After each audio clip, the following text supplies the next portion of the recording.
Joining me now is Dan Kleban, and he is the co-founder of the Maine Beer Company and one of at least 6 Democrats now seeking the state's Democratic state nomination for the Senate. Welcome to our program. Good to have you with us.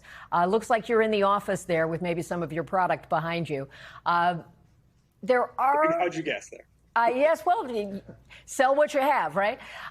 There are a couple of others in this race who I know you are learning their positions and certainly in this with them. Troy Jackson, Nirav Shah, they are calling for ICE to be abolished. Having a chance to address you now, where do you stand on that issue?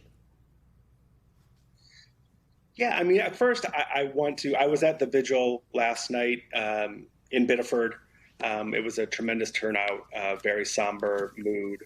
And my heart just goes out to the family of Joan Sebastian Guerrero, who was a father, a 3-year-old, and who witnessed him be shot down and killed. I can't imagine as a father of twin 15-year-olds I can't imagine what that is like for those kids. I think that ICE at this point has been so thoroughly corrupted by the Trump administration that it needs to be dismantled. We need immigration enforcement. There's no doubt about that. But we need an agency that is acting humanely and that is acting like every other law enforcement agency in this country. They're supposed to be there to protect people. Instead, what ICE is doing is coming into our communities and sowing fear amongst our families, and not just the immigrant community, but people who aren't immigrants, amongst our small business community. My favorite bakery in Portland is owned by an immigrant. And I remember last winter her saying that she employs lawfully immigrants, her saying that she didn't want her employees coming to work because she feared for their safety. This is not the way you go about immigration enforcement. And so I think it needs to be dismantled. And look, this falls squarely, on the front doorstep of Susan Collins. She's the chairwoman of the Appropriations Committee, and she keeps appropriating money to ICE without any sort of conditions put upon them. She just did it again last spring. Dan, let me drill down for a moment. Sure. When you say dismantling, is that abolishing, or is there some wiggle room there in your eyes about what ICE could or should be?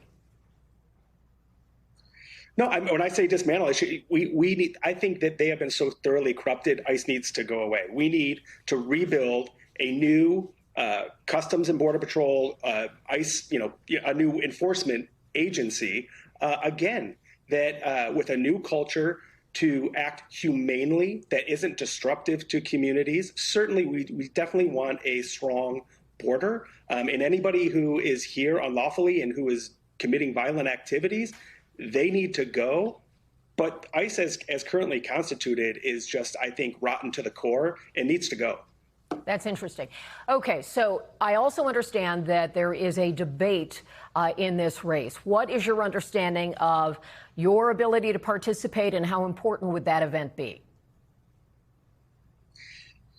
Yeah, I mean, look, I am not a career politician. I am the outsider in this race, much like Graham Platner was. And to date, I think the Maine Democratic Party has been committed to an open and fair process, and they've done a phenomenal job under the most difficult of circumstances in living up to that. I have heard that there is going to be a debate that is not going to allow all participants to participate, including myself. I think the fact that I didn't run for another race in this cycle shouldn't disqualify me or anybody else from participating in this Senate primary debate. So I hope that the Maine Democratic Party lives up to their commitment to an open and honest process. And I hope that the news station invites everybody. I applaud Troy Jackson for calling for everybody to be able to participate, and I hope that the other candidates do the same. So some concerns about the debate process, but also the nominating process. This is a sprint. How do you feel about how the party is handling it, and do you think it serves the voters best? And like I said at the top of that other answer, I do think that to date, under the circumstances that were thrust upon the party did not choose this.